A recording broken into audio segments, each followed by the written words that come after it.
Today we are on 28th day of our webinar series 30 days, 30 topics, 30 programs.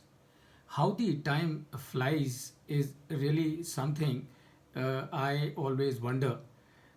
It looks like that is just yesterday that we started this series, and I was just thinking when I started this series of 30 program, 30 days, 30 topics, as to how will it take to finish 30 sessions, and it looks like these 30 days have passed just in a jiffy.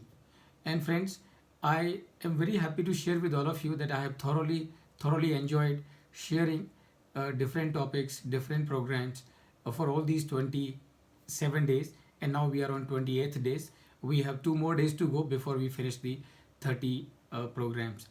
Yesterday, we had a discussion on corporate governance and business ethics. We discussed as to how compliance with corporate governance and business ethics is in the long term interest of the entire humanity.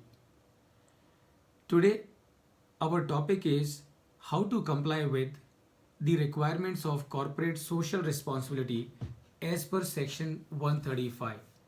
So, in a way, friends, if you really look at it, I am sure you can see the connect between what we discussed yesterday and the topic that we have today: corporate social responsibility as per section 135 of the Companies Act. The agenda that we have for this program today, what we're going to cover is: number one, we will look at what is the meaning of corporate social responsibility, what are the obligations of corporates under section 135 of the corporate social responsibility, section 135 on corporate social responsibility, CSR, under the Companies Act 2013. After discussing the obligations, we would look at which are the companies to which section 135 of the Companies Act is applicable. Is it applicable to all the companies, or is it applicable to certain companies? If it is applicable to certain companies, which are those certain companies? Section 135 talks about the net profit, and section 135 talks in terms of spending by the corporates 2% of the average net profit of last 3 years.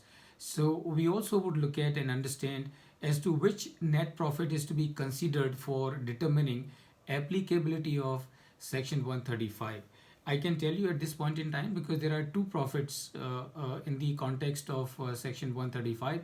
One is the profit which is computed as per the financial reporting requirements, and the other profit which is computed as per section 198.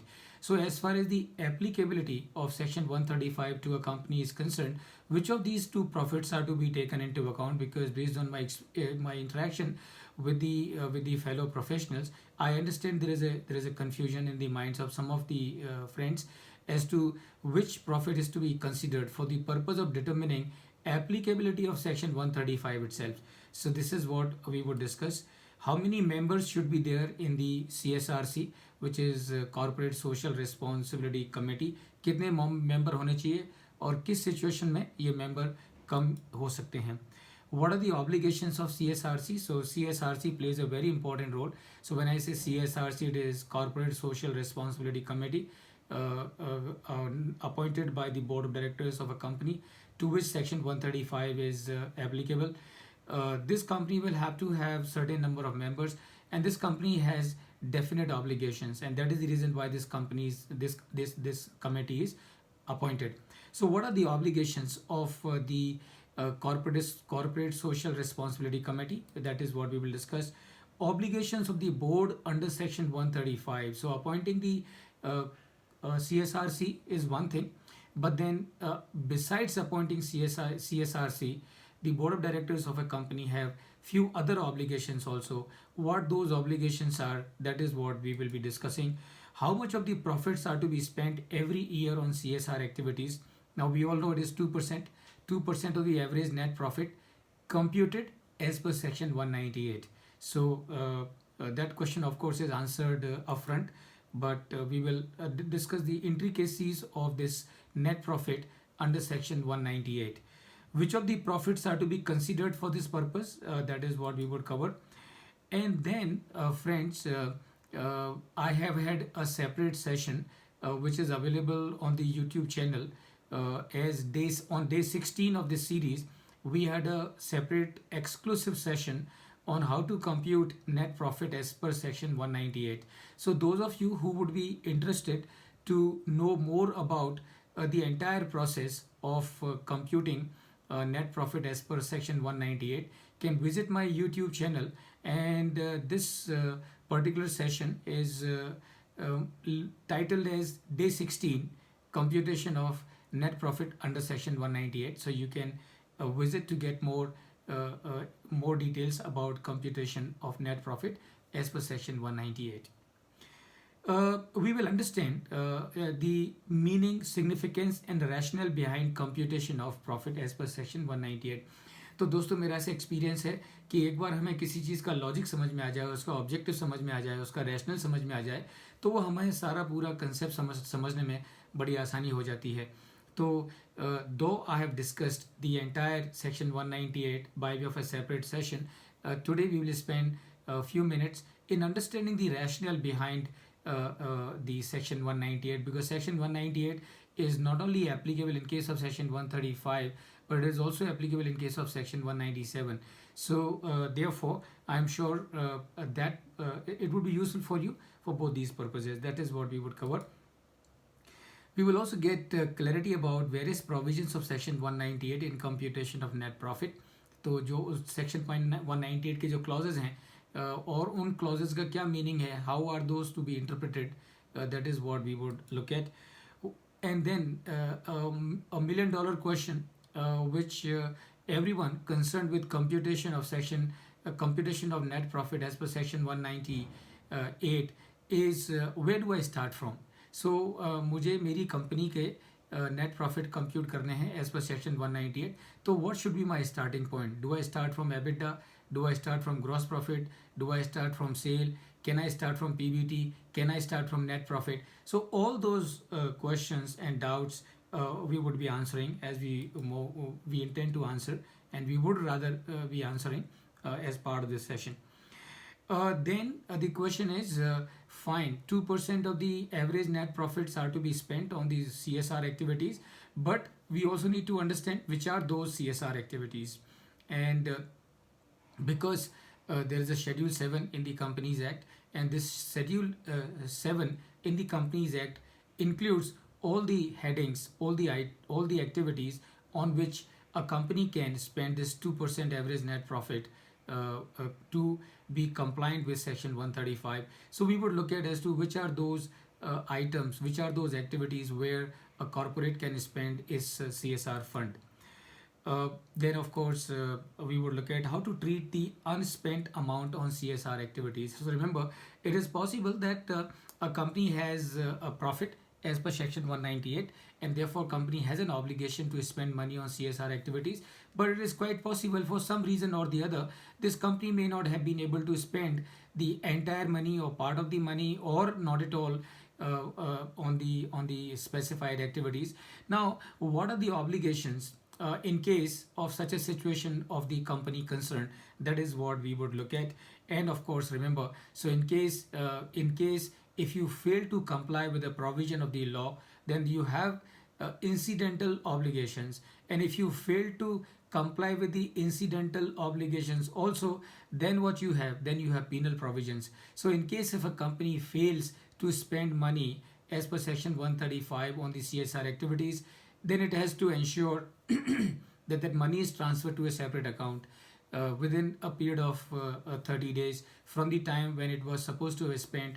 If it does not spend that money in next 3 years, then this amount has to be transferred to a fund which is specified in Schedule 7. If that is also not done, then there are penal provisions not only for the company but also for the officer concerned of the company. So which are those penal provisions that the corporates and the people responsible for the compliance with section 135 requirements need to be aware of, and that is what we would discuss for their benefit. So friends, this is the agenda that we have for today.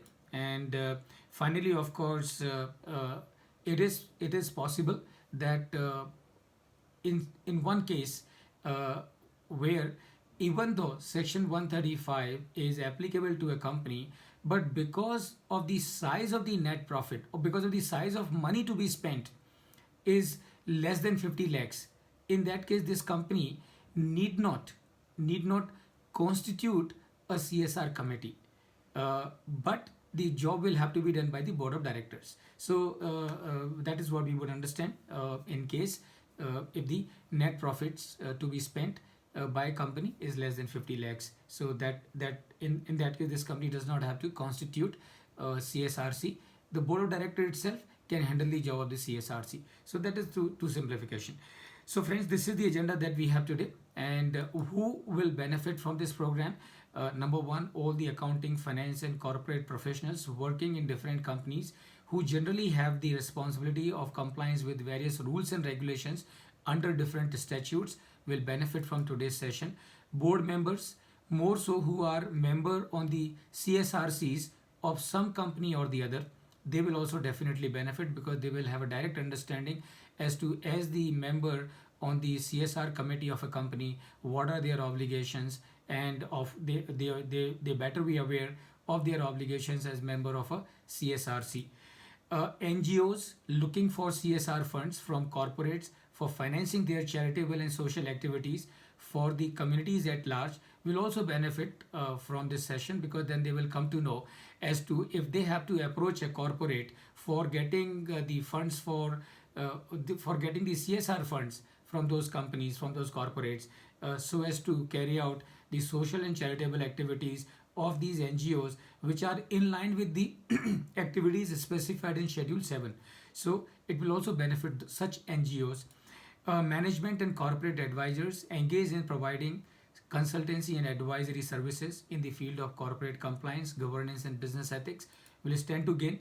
All businessmen, members of top management teams of all businesses who in any case have the ultimate responsibility to comply with the rules and regulations related who have the ultimate responsibility to comply with the rules and regulations related with corporate compliance, governance and business ethics, they also will stand to gain. Practicing chartered accountants, cost accountants, company secretaries, lawyers and other finance and accounting professionals, so as to be able to advise their clients, so as to ensure that those clients are fully in compliance with the obligations specified under section 135 of the Companies Act. All the government agencies and departments interested in compliance by the corporates with the corporate governance, business ethics and CSR related rules and regulations will also stand to gain. And finally friends, of course, all students of CA, CS, CMA, MBA, CIMA, ACCA, CPA and all other professional courses will also stand to gain, because they will get to know much in advance as to what are the obligations which a corporate is required to fulfill as far as section 135 of the Companies Act is concerned. So with this agenda and the people who would stand to gain from this session, let us start. What is the meaning of corporate social responsibility? Now, really speaking, it's very difficult to find a specific definition of the corporate social responsibility. लेकिन अगर हम इसको simple words में अगर explain करें तो इसका ये मतलब होगा, corporate social responsibility would simply mean that the corporates have a responsibility towards the society and they need to fulfill this responsibility, and this is corporate social responsibility. And which means what? Which means ultimately it boils down to the fundamental issue, and the fundamental issue is, what is purpose of a business? Purpose of a business is to create value by making ethical profits, or to make ethical profits by creating value. And having created the value, what they have to do, they have to use such value creation for helping the economy and communities at large, is CSR in real sense of it. So this is friends, is corporate social responsibility कि जो कंपनियां हैं, जो businesses हैं हिंदुस्तान में, उनकी समाज के प्रति जिम्मेदारी है. और समाज के प्रति क्या जिम्मेदारी है? समाज के प्रति ये जिम्मेदारी है कि वो जो प्रॉफिट कमाते हैं that profit should not be used only for distributing to the shareholders. That profit should also be shared or should also be used for carrying out the social activities which are for the benefit of people, social societies at large. And there are, of course, Schedule 7 gives list of all such activities that would be eligible for the purpose of spending money by the corporates on these CSR activities. So this, friends, is a simple definition of corporate social responsibility and CSR. Obligations of corporates under Section 135. So what are the obligations? I think that we need to be aware.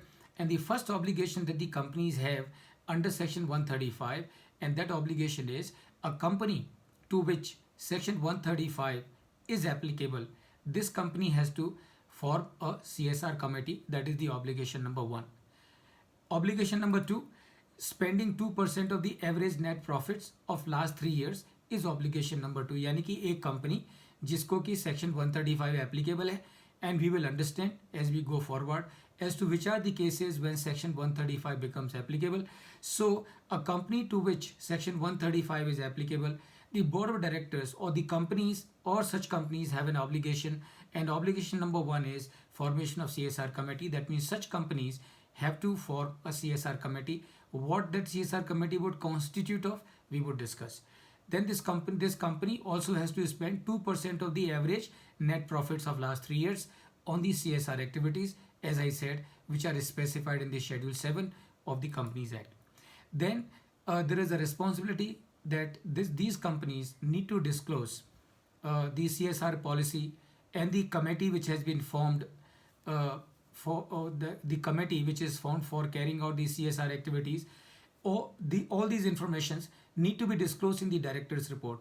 Not only these need to be disclosed in the director's report by these companies, but even in case of a company which is supposed to spend money on CSR activities for some reason or the other has not been able to do so, then such company will also need to disclose in the director's report as to the amount which this company has failed to spend on the CSR activities in a given financial year and reason for the same. So these are the obligations that these corporates have to whom section 135 is applicable. And of course, finally, the handling of unspent amounts. As I said little while ago, a company has an obligation when section 135 becomes applicable to spend money on CSR activities. If the money is not spent on the CSR activities, make a disclosure in the director's reports, give the reason as to why it has not been done.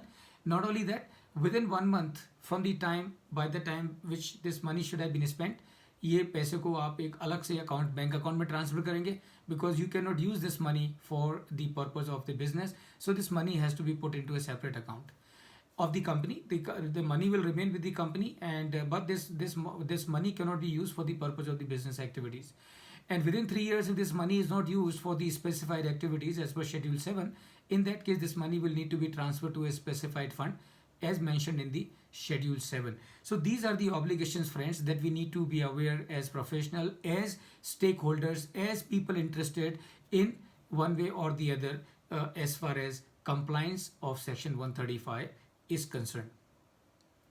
Now the question is, which are the company to which Section 135 becomes applicable? So every company having net worth of rupees 500 crore or more, or a company having a turnover of rupees 1000 crore or more, or a company having a net profit of rupees 5 crore or more during the immediately preceding financial year. So any company to which any of these three situations are applicable, any of these three clauses are applicable, to that company Section 135 becomes applicable. So which are the three clauses? Number 1, if the net worth is more than 500 crore, if the net worth is 500 crore or more, if the turnover of the company is 1000 crore or more, or if the net profit of the company is 5 crore or more. If either of these three conditions are met, in that case, provisions of Section 135 would become applicable to such a company. And when the provisions of section 135 becomes applicable to such a company, then the first obligation that this company will have is to form the CSRC. CSRC is Corporate Social Responsibility Committee. Now, the question that can come to your mind, friends, when we are discussing here in the third clause, net profit of rupees 5 crore or more. Now, this is a doubt which many people have in their mind as to, for the purpose of determining applicability of section 135 to a company, the third requirement is a net profit of rupees 5 crore or more. So people have a doubt in their mind as to which is this profit. Is this net profit is as given in the financial books of the company, or it is the profit which is computed as per section 198. Now in this case, friends, I would like to clarify very affirmatively that as far as applicability of section 135 is concerned, the net profit that has to be taken into account is not the one which is computed as per section 198. It is the net profit which is appearing in the financial statements of the company, for which are prepared for the purpose of financial reporting. And this is absolutely clear. And why this is absolutely clear, friends? Because the section 198 is for a specific purpose. And what is the specific purpose? The specific purpose of section 198 as regards section 135 is concerned is to determine the net profit of the company for ascertaining the 2% average money to be spent by the company on the CSR activities. So section 198 has a limited and a specific purpose, and therefore as far as applicability of section 135 is concerned, the net profit which is to be taken into account is as given in the financial statements of the company, be prepared for the purpose of financial reporting. So three clauses. Clause number 1, net worth more than 500 crore or more as at the end of previous financial year, or turnover of 1000 crore or more, and or net profit as per the financial reporting as at the end of the last financial year. So in case of any of these clauses apply to a company, that means for that company section 135 becomes applicable. How many members should be there in a CSR committee? So as per section 135, CSRC will consist of 3 or more directors, out of which at least one director shall be an independent director. So the requirement as given in section 135 is कि एक company जिसको कि section 135 applicable है, और ये company, this company will have to form a CSR committee which will have at least 3 or more directors, and at least one of them will be an independent director. Independent director as per section 149 of the Companies Act. However, where a company is not required to appoint an independent director, under subsection 4 of section 149, it shall have in its corporate social responsibility committee 2 or more directors. So it is possible that the requirement of independent director is not applicable in case of all the companies. So in case if the requirement of independent director is not applicable in case of a particular company, in that case this company does not have to have 3 or more directors. This company can have 2 or more directors, and obviously in that case, since there is no requirement of independent directors in case of this company, therefore the CSRC, the Corporate Social Responsibility Committee of such a company, will not have an independent director. Now let us understand the requirement of section 149 subsection 4 as regards to the requirement of appointment of an independent director. And this is what, friends, we need to minutely understand.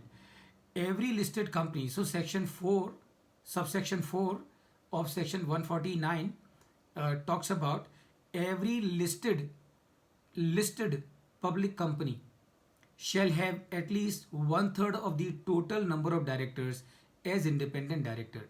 So as far as listed company is concerned, the requirement is clearly specified under the Companies Act that every company which is listed on the stock market, this company will have one third of his directors, at least one third of his directors who are independent directors. And the central government may prescribe the minimum number of independent directors in case of any class or classes of public companies.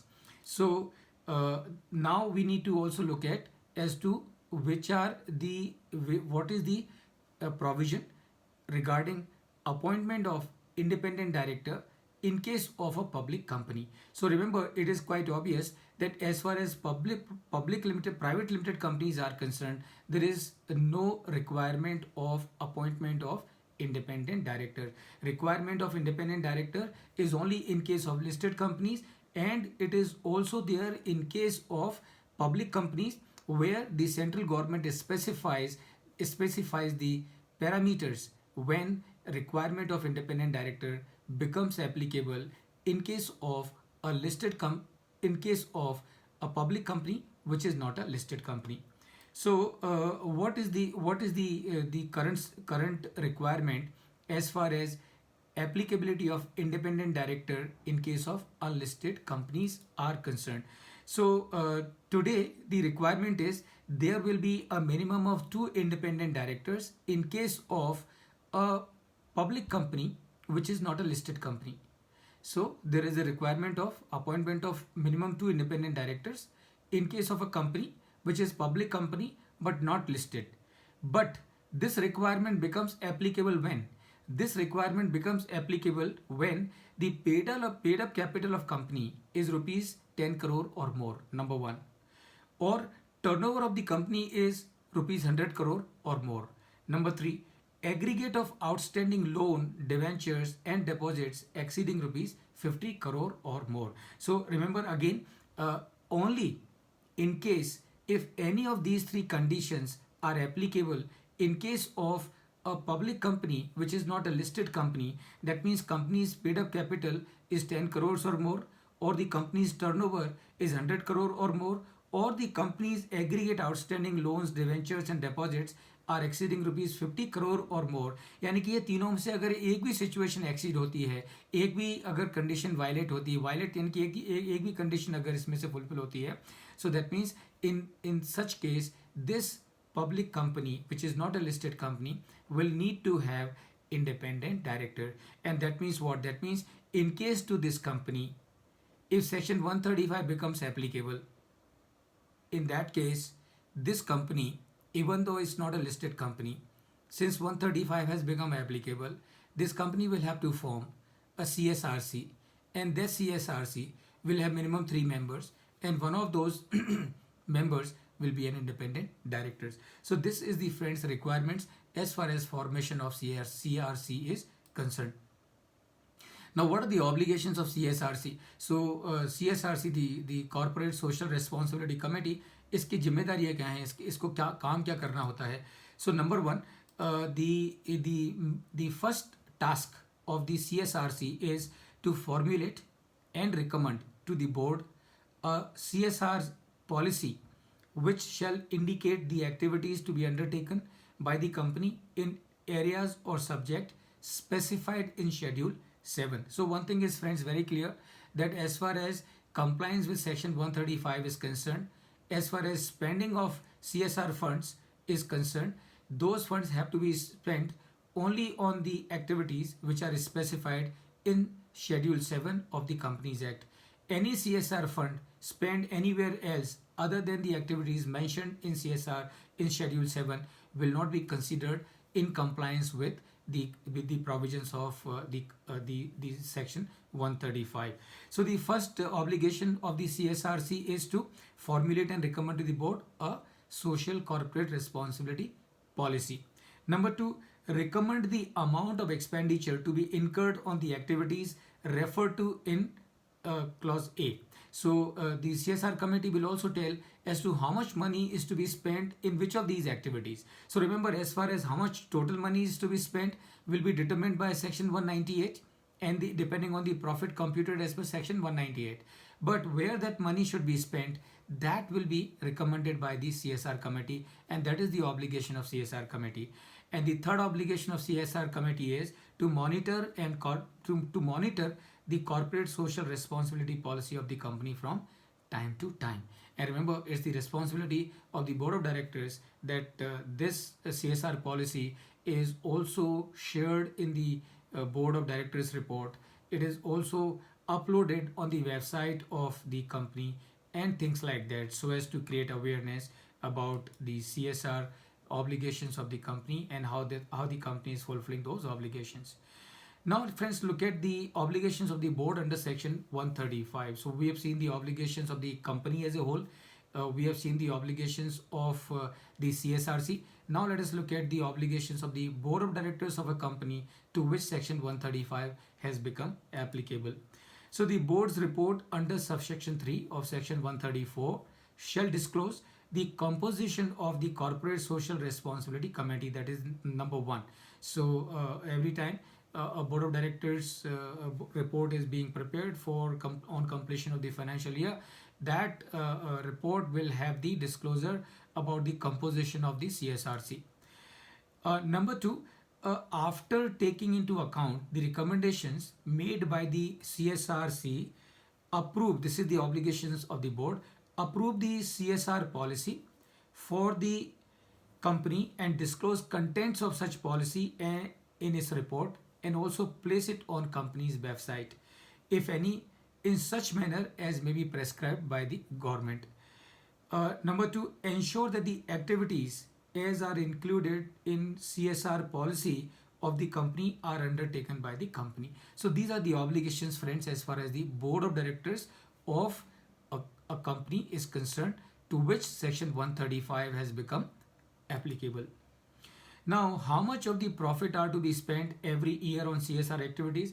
We have discussed this already, friends, and that is at least 2% of the average net profits of the company made during the 3 immediately preceding financial years. So it is the average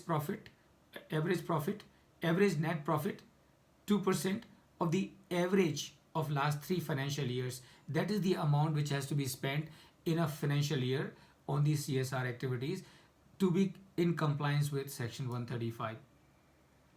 Now here, company has to give a preference to the local area and areas around it. So it's not that the amount which is to be spent on the CSR, the board of directors or any particular board member can decide as to where at his choice he would spend those money. No, the preference has to be given in spending this money in the local area where the company is situated, or areas which are around that company. So that is how it should be. Provided further that if the company fails to spend such amount, the board shall in its report under clause O of subsection 3 of section 134 shall specify the reasons for not spending the amount. As I was saying in the beginning of this session, that in case if a company fails to spend the money as per section 135, in that case the board of directors will have to disclose the reason for not doing so in their report, which they have to present to the shareholders. Which of the profits are to be considered for this purpose? So again same question कि वो जो 2% average calculate करना है, तो वो average किस net profit का होगा? Is it the net profit calculate in accordance with the provisions of section 198? And that is the answer. That is the correct answer. That means this net profit, which is to be considered for the purpose of determining as to how much money is to be spent on the CSR activities, the profit which is given in the books is not to be taken into account. The net profit is not to be taken into account. The PBT is not to be taken into account. The gross profit is not to be taken into account. What is to be taken into account is a profit which is calculated separately as per the provisions of section 198. So that means what? That means what? That means the entire calculation of profit for the purpose of section 135 has to be done again, and which has to be as per the provisions of section 198. Let's friends understand the meaning and significance and rationale behind computation of profit as per section 198.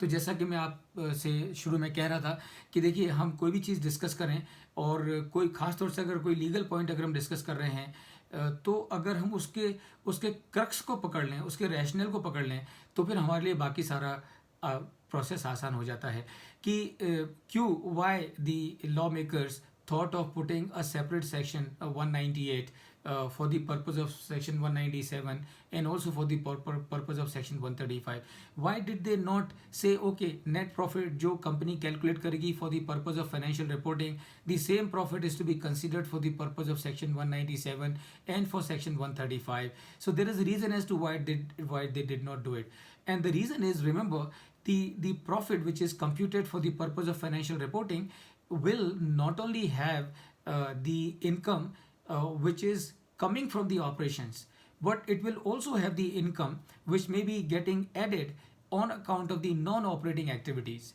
And what are the non-operating activities? Say for example, sale of an asset. So if a company is selling an asset and earning a profit, now remember this profit which the company is earning from the sale of the profit is not the operational profit of the company, and therefore it would be incorrect to include this profit for the purpose of section 197 and for the purpose of section 135, and that is the rationale behind section 198. So section 198 does what? Section 198 filters all such profits which are not accruing from the regular operations of the business. So section 198 virtually takes into account only those profits which are coming from the routine operations of the business, and it is on those profits the maximum managerial remuneration amount is fixed, which is 11%. It is on the same profit 2% is fixed, which is the amount required to be spent on CSR activities as per section 135. So now what is the rationale? The rationale is it is actually the section 198 profit, net profit as per section 198. What is the rationale? The rationale is it is actually to arrive at profits earned during the year from the operations of the entity. Operations from the entity, please highlight, I'm highlighting it, operations of the entity, and exclude all non-operational items of income and expenses, as these cannot be credited to the management of the company for the purpose of computation of net profit for determining managerial remuneration ceiling as required under section 197. तो देखिए 197 क्या करती है? 197 fixes upper ceiling, maximum ceiling of the remuneration which can be paid to the managerial personnel of a company. So obviously अगर 11% की limit, 11% की जो amount है वो डिटरमिन करनी है, तो ये 11% की अमाउंट किस प्रॉफिट से कनेक्टेड होगी? ये 11% की अमाउंट उस प्रॉफिट से कनेक्टेड होगी जिस प्रॉफिट को मैनेजर जो टीम है उन्होंने कमाया, and what they have earned, what the managerial team has earned is the profit that they have generated from the operations, and therefore the 11% is to be not with the profit as appearing in the books, it is linked with the profit which is earned from the operations, and that is the rationale behind section 198. And if you understand this, then computation of profit under section 198 becomes absolutely clear, no ambiguity whatsoever, and the same logic is applicable for the section 135. Why? Because the net profit computed under section 198 is same for section 197 and same for section 135. So it is the same net profit which is computed as per section 198 is to be used for determining the maximum ceiling of managerial remuneration and also for determining the 2% average net profit to be spent on CSR activities. So friends, this is the rationale behind computation of profit as per section 198. Now let me also share with you some clarity about provisions of section 198 in computation of net profit. तो उसमें देखिए section 198 subsection 1 clause A, credit shall be given for the sums specified in subsection 2. तो subsection 2 of section 198 talks about of the amounts that will need to be considered as income for the purpose of deriving net profit as per section 198, and that is your section 198 subsection A. It very clearly brings out. And what are those? Those are bounties and the grants that are available from the government to the corporate. And remember here, so which of the grants or the bounties will need to be included as part of the income for computation of net profit as per section 198 are only the ones which are revenue in nature and not capital in nature. If it is capital in nature, then it will not be included as part of the net profit under section 198. But if it is revenue in nature, then of course it will be included. Then you got section 198 subsection 1A, and that further says credit shall not be given for those specified in subsection 3. So there are certain incomes, and remember, if you read them, you will realize that these income which are given in subsection 3 of section 198 are the income which are non-routine in nature, which are not operational income, which are capital income, and therefore these incomes are not to be included for the purpose of section 198. And then you have section 198 1B, and that talks about the sums specified in subsection 4 shall be deducted. यानी कि जो subsection 4 है of section 198, what does it say? It says that all the expenses which are to be deducted while computing net profit as per section 198 are specified in subsection 4, and likewise in case of subsection 5 of section 198 it specifies the items that shall not be deducted. That means expenses that will not be deducted in computation of the net profit as per section 198. So friends, remember the rationale, and if you remember the rationale, remember the aim and objective behind inserting section 198 in the Companies Act, and I am sure computation of net profit as per section 198 will never be a challenge for you. Where should I start from for my computation of net profit? So this is the question that everyone has in their mind when they are computing. And remember, this is one exercise all the people in the finance department, accounts department, legal department, company secretarial department have to worry about, because they have to compute the net profit as per section 198. So this is the question that I am always confronted from the fellow professionals and asking as to where do they start, कहाँ से शुरू करें जब उनको section 198 का profit calculate करना है. So remember, firstly let's be clear that PBT arrived at following the accounting gap is not the profit under section 198. I have made it very clear earlier, and I am making it clear once again that the PBT, the profit before tax, computed as per the accounting gap is not the not the profit which is as per section 198. Profit as per the gap and as per section 198 are highly unlikely to be same in most cases. तो दुनिया, मेरे ख्याल से हिंदुस्तान में शायद ही ऐसा हो गया, ऐसा इम्पॉसिबल है, पर वर्चुअली इम्पॉसिबल है कि एक कंपनी का जो PBT है, जो प्रॉफिट है profit as per the gap and profit as per section 198 is identical, is just impossible because there are so many variables, and therefore we have to remember that the profit arrived using the Indian gap will never be same as the profit arrived using section 198, because there are so many variables, nothing else. Computation of profit under section 198 will need to be done separately. Starting point can be the trial balance itself. यानी कि अगर आपको एक company का section 198 का profit calculate करना है तो आप कहाँ से शुरू कर सकते हैं? You can start from the trial balance itself. Start from the trial balance itself. Take into account the provisions of section 198 1AB and subsection 2, 3, 4 and 5. Take them into account, and then you would be able to arrive the profit as per section 198. So your starting point can be the trial balance itself, यानी कि directly आप trial balance से section 198 का profit compute कर सकते हैं. अगर आप ऐसा नहीं करते हैं, in case if you don't use the trial balance, you can of course start with the PBT also, but if you start with the PBT you will have to make the adjustments as per the provisions of section 198 1A 1B subsection 2, 3, 4 and 5. तो उसमें जो adjustment specify किए हैं वो adjustment अगर आप PBT को करते हैं तो you will arrive it.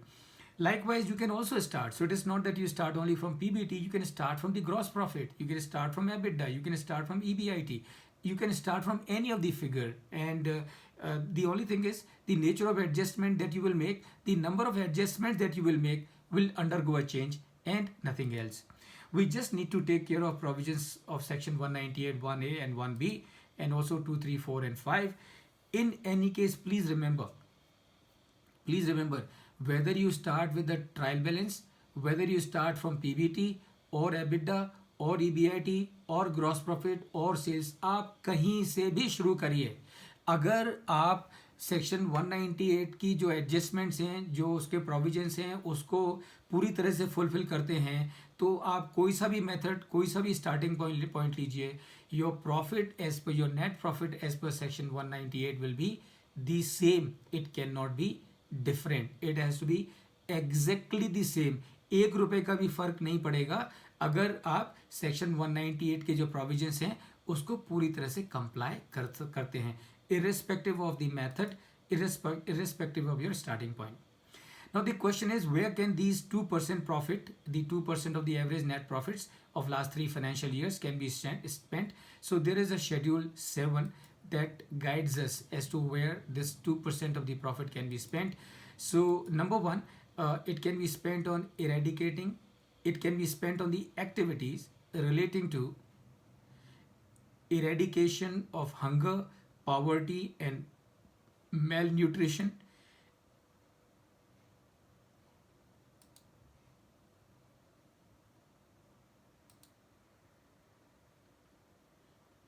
It can be spent on promoting education, including special education and employment, enhancing vocational skills. It can be spent on promoting gender equality, empowering women, setting up homes and hostels for women and orphans. It can be spent on ensuring environmental sustainability, ecological balance, protection of flora and fauna, animal welfare. It can be spent on protection of national heritage and culture, including restoration of buildings. It can be spent on activities pertaining to measures for the benefit of armed forces, veterans, war widows, and their dependents. This 2% net profit CSR fund can be spent on training to promote rural sports, nationally recognized sport, Paralympics sports, and Olympic sports. It can also be spent on contribution to the Prime Minister's National Relief Fund or Prime Minister's Citizen Assistance and Relief in Emergency Situation Fund, that is PM CARES Fund. It can also be spent on contribution to incubators or research and development projects in the field of science. It can be spent on contribution to public funded universities, Indian Institute of Technologies.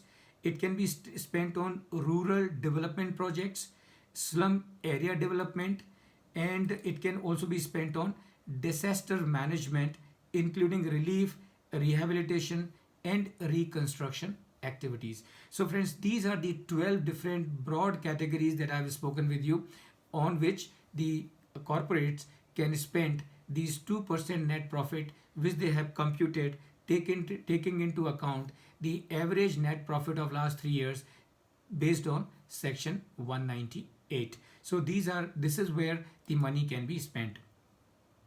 How to treat unspent amount on CSR activities. So agar, remember, this is a very important obligation in case of a company. So if a company has not been able to spend the money or the CSR money on the activities, then what it can do? So any amount remaining unspent on any ongoing project fulfilling such conditions undertaken by a company shall be transferred by the company within a period of 30 days from the end of the financial year to a special account to be opened by the company in that behalf for that financial year in any scheduled bank, to be called as the unspent corporate social responsibility account of so and so company, and such amount shall be spent by the company in pursuance of its obligations towards the corporate social responsibility policy of the company within a period of 3 financial years from the date of such transfer. So that is obligation number 1, यानी कि जो पैसा आप उस साल में ख़त्म नहीं कर पाए, वो साल के ख़त्म होने के 30 दिन के अंदर वो पैसा आपको एक नए बैंक अकाउंट में डालना है, और वो बैंक अकाउंट में से ये पैसा 3 साल के अंदर आपने खर्च करना चाहिए as per the CSR policy of your business, failing which the company shall transfer. अभी आपने ऐसा भी नहीं किया, 3 साल हो गए और 3 साल में भी आपने वो पैसा नहीं स्पेंड किया on the CSR activities, then what is the option you have? Then the option that you have is to transfer the same to a fund specified in Schedule 7 within a period of 30 days from the date of completion of the third financial year. So जैसे ही वो तीसरा साल खत्म होता है, financial खत्म होता है, तीसरे फाइनेंशियल ईयर के खत्म होने के 30 दिन के अंदर वो जो पैसा है वो आपको शेड्यूल 7 में स्पेसिफाइड जो फंड्स हैं उन फंड्स के में ट्रांसफर करना होगा. That means now this money will not remain with you as a company. This money you will have to part this money is completely and put it into a fund which is specified in Schedule 7 of the Companies Act. Now what if you don't do? If you don't spend the money, number 1, and then you don't spend the money in 3 hours, number 2, and number 3, you don't transfer this money to a fund, then what are the penal provisions? The penal provisions are, if a company is in default in complying with the provisions of subsection 5, okay, as I said already, so if the company is in default in complying with the provisions, as I said already, the company shall be liable to a penalty of twice the amount required to be transferred by the company. अगर 10 crore transfer करने चाहिए थे, 10 crore transfer नहीं किए, तो company will be liable for a penalty of 20 crore और the unspent corporate social responsibility account as the case may be, or 1 crore rupees, whichever is less.